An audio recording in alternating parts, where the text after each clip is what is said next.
வேறு யாரும் ரிசல்ட் தெரிஞ்சு வீட்டை எடுத்து கேட்டுருக்கணுமோன்றதான் வீட்டாவே எக்ஸாம் எழுதினே தெரியாது. அப்போ நான் இவ்வளவு நாள் மினக்கட்டது அநியாயமாக போயிருமல்லோ.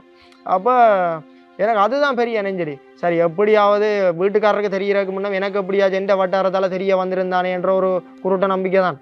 அப்படியாண்டா ரிசல்ட்ஸ் வந்த நாளாண்டு நானாக பார்க்கல என் ஃப்ரெண்ட் படியல் தான் எனக்கு அதை அறிவித்தார்கள் இப்படி ரிசல்ட்ஸ் வந்துட்டேன்னு சொல்லி. நான் உடனே என்ன செஞ்சேன்டா வீட்டுக்காரர்கிட்ட மொபைல் ஃபோன் எல்லாத்தையும் வேண்டி ஒழிச்சு வச்சுட்டேன். யாரும் ஃபோன் பண்ணாலும் அவைக்கு இந்த விஷயம் தெரியாத மாதிரி வேண்டி ஒழிச்சு வச்சுட்டேன். ஒழிச்சு வச்சுட்டு தான் நான் அவைக்கு அந்த விஷயத்தை சீக்கிரட்டாக சொல்லி இப்படி அவன் லைவ் ரியாக்ஷனை கேப்சர் பண்ணி அந்த வீடியோவோட அட் பண்ணி எல்லாம் போட்டது. தனியாக ஒரு சூழலில் போய் நிற்கிறேன், இவ்வளோ கஷ்டப்பட்டு நிற்கிறேன்ன்றதுக்குள்ள அந்த நான் டைமை வேஸ்ட் பண்ணுற மனநிலை எனக்கு வரே இல்லை. அப்படி டைமை வேஸ்ட் பண்ணணும், நாளை பார்த்துக்கலாம், நாளை படிப்பு கொண்டு யோசிக்கிற நேரத்துல எல்லாம் நான் அந்த எந்த சூழ்நிலையை யோசிச்சு பார்ப்பேன். ஏற்கனவே 2 தடவை 2 சான்ஸை நான் விட்டுட்டேன், இது 3வது சான்ஸ். இவ்வளோ மினக்கட்டு தனியாக நிற்கிறேன் யோசிக்கல.